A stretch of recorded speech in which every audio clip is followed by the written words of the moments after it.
Hello everyone, welcome back. It's good to see you. And before we get started, I'd like to say that if you like the video, please like the video and subscribe. Would love to have you join the community. Today, I'd like to talk about Silent Hill: The Short Message, which is a digital-only release that came out in January 24. This was developed by Konami with the help of a developer called Hexadrive. And Hexadrive is interesting. They've mostly worked on items as a support studio. Everything from doing like HD remasters for Zone of the Enders, Rez, Okami. And they also worked as a support developer for Final Fantasy 15, a Capcom developed game called EX Troopers, which is pretty cool. I think it was a Japan-only release. But yeah, so that's just kind of interesting. I think they did a lot of the development work with Konami sort of helping and kind of providing some guidance. But this game came as part of a wave of Silent Hill related items that Konami announced were going to be coming out. And this launched basically around the day of those announcements. It came out free. You can go download it. It's just a couple hours long. And it was pretty interesting to see Konami trying to return to this stuff.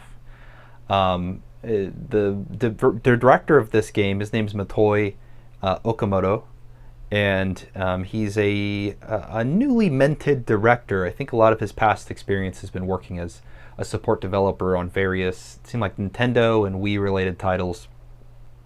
And he shared that, you know, both around the world and here at Konami in the company, there's a lot of people who have a great deal of love for Silent Hill. Now, I kind of think about that interestingly because what Konami has really done in the last couple decades is turn Silent Hill into a pachinko empire, so to speak, along with a lot of their IP.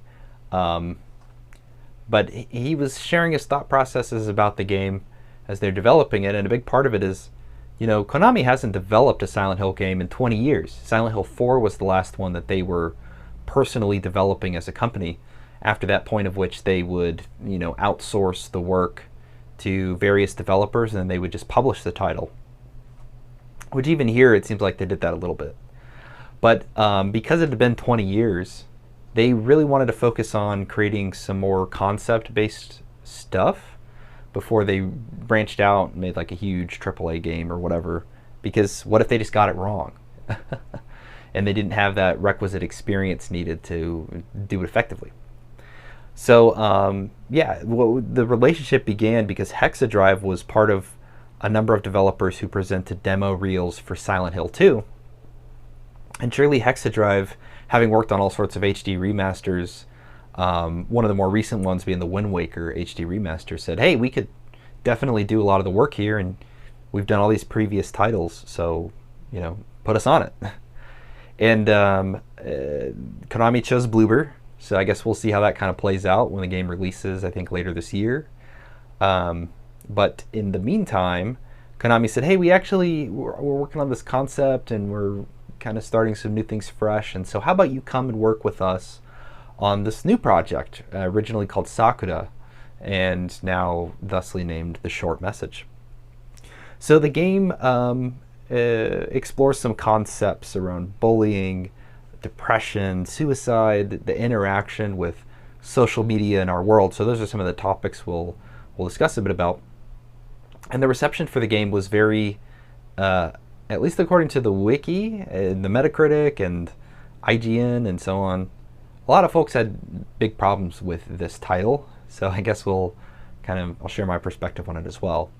But the first thing I'd like to share is a little bit about the story. So the game is set it's called Kettenstad. It's a fictional city in Germany, and more specifically, it's set in an abandoned apartment complex in Kettenstad.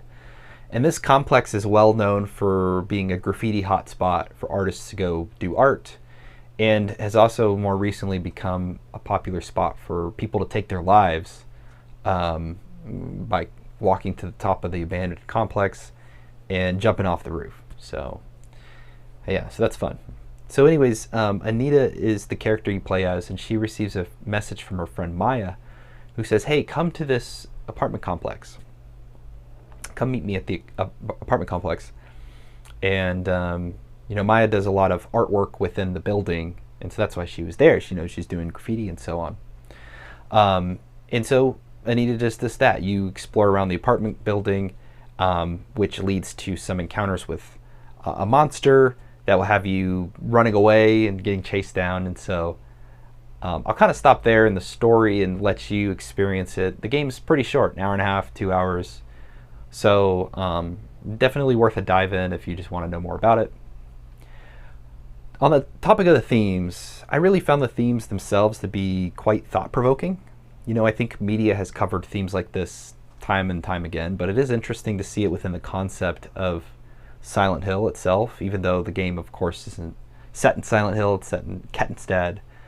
But I think one of the things that we can be very appreciative of is that Konami stayed away from the, oh my god, I'm searching for this person, and I'm actually the one who killed them, which has been the core of every game that Konami's tried to make. Okay, that's kind of hyperbolic because you put aside Silent Hill 3 and 4, and anyways, Silent Hill 2 had a big influence on the narrative aspects of the Silent Hill games.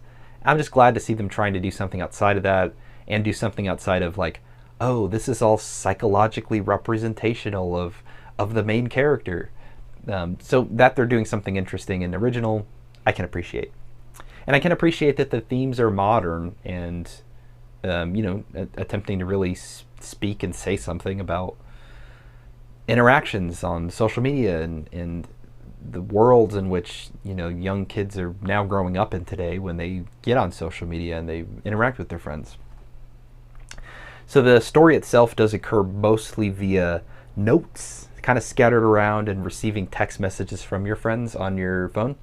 And so I thought the modernization touches, again, were pretty cool. It's nice that we are texting, I guess, or communicating with our friends that way. The UI for the phone, okay, I'd much prefer if it was like in world, like as in your character like looks at their smartphone and you can see the text, as opposed to like just the little picture UI that pops up and you see the text messages, because there's just something more tangible about that as an experience. And I've always never been a fan of kind of the note thing in games. It drives me a little crazy, but there's a lot of good context added if you want to know more about the world Konami is attempting to build here. From a dialogue aspect, the voice acting is all fine. I played it in English, obviously. However, one of the things that did stick out to me that was kind of like, I wish they had looked at this, is there's some live action segments, and all of the dubbing, whether for the 3D models or these live action segments, is all Japanese. So when you see their mouths moving, it's pretty obvious that they're speaking Japanese.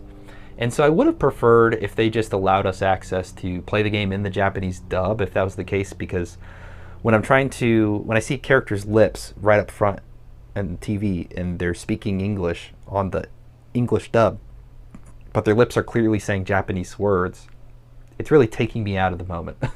I'm so much more focused on that than I am on what they're saying and the story playing out. And so that was just a little nitpick of mine. Maybe that wouldn't bother you, but something that stood out to me. So that's kind of the story aspects. I thought for a 2-hour game, the story was interesting. The themes are pretty intriguing, and they're different from what Konami's done in the past. And so I can appreciate that. And I can appreciate kind of where the story went as well. From a gameplay aspect, the gameplay is a walking sim. It's very clearly inspired by, PT, for instance. And a lot of this will really take place, again, around you just walking around this complex, looking at notes and reading text messages. So there's really basically nothing to interact with outside of the occasional door that you have to open or run through. And there are some light puzzle aspects of the game as well, where there's a monster chasing you, and so you have to run through corridors in the apartment complex and get away from it. And these sections require a little bit of puzzle solving. Sometimes you'll have to navigate circular areas, and rooms so you can get to a certain door that the monster came out of, for instance, and so on. Just kind of juke him out a little bit, and essentially with the goal of avoiding capture and advancing to the next part of the game. And I found these to be fine. The final encounter with the monster was pretty frustrating because it's clear that it was meant to be a trial and error section. But when you kind of have this tense moment of running away from this crazy monster thing, probably the last thing you want to do is set your player up to where they're having to redo that many times, because not only is it going to feel repetitive, but also that tense nature of like, oh my god, I got this thing chasing me, it's really going to disappear after a while. And so, yeah, I thought that was kind of unfortunate, and was my experience when I was going through that final section.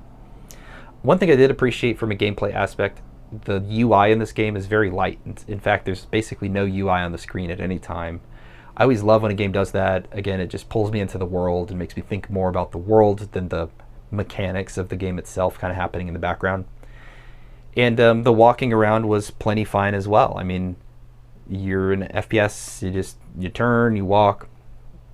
One of the things I thought was kind of strange is the actual turning motion. The acceleration for it was quite stiff and immediate, and didn't really feel so natural in the way that it turned. But that's, again, just a very simple nitpick. So I will also say that I'm much more like a third-person gamer than I am a first-person gamer. I just much prefer the medium and the third-person aspect. And so I would have loved to see them just kind of take this, again, third-person. And if this is a reflection of the future vision for Konami's Silent Hill games, it seems like they're trying to take the Resident Evil approach maybe and do something more first person. But I would appreciate, and I'd love to see a new game with fixed camera aspects and in a third person. You know, Tormented Souls is a great example in a modern day environment. From a sound perspective, Akira Yamaoka, he's the GOAT. He's returned. He's done maybe about 10 minutes worth of OST work for the game, and the music's fantastic. It's exactly what you would expect out of Yamaoka, and is something that, again, I can just pop on and listen to. From a sound effects perspective, nothing really stood out to me, so it was just kind of hit or miss, I guess. If the monster catches you, pretty gory and crazy sounding sound effects, and I did appreciate that. I mean, if a monster is going to catch you and kill you, it should probably sound pretty bad. And then the final thing to comment on really is graphically what the game was like. I think the game looks fantastic. Technically, not really much else to say beyond that. I mean, the environments were beautifully designed from a presentation perspective. There's art everywhere. There's trash everywhere. It clearly looks abandoned. There's some cool segments where you're in like a room where there's 10,000 pieces of paper all over the wall. And I just thought that technically they were doing some interesting things here. And so yeah, overall I liked looking at it, which was nice.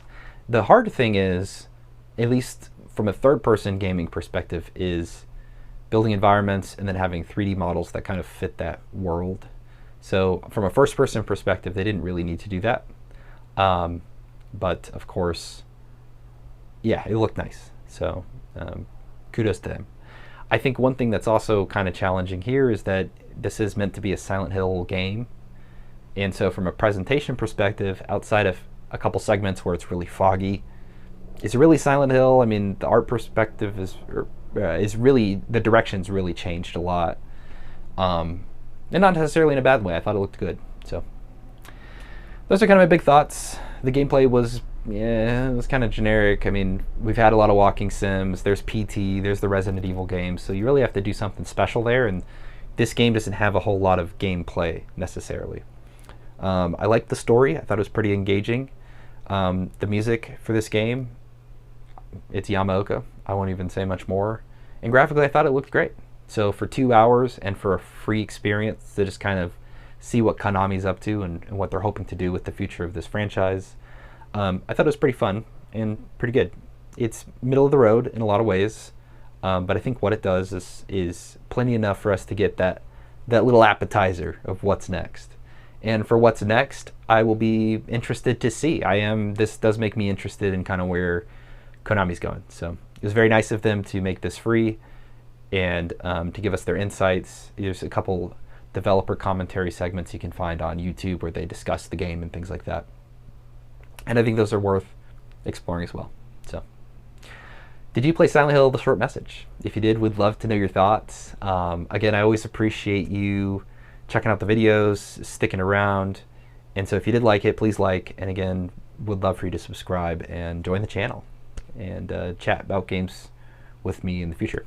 All right, y'all. Well, until then, stay healthy and look forward to seeing you next time. All right. See ya.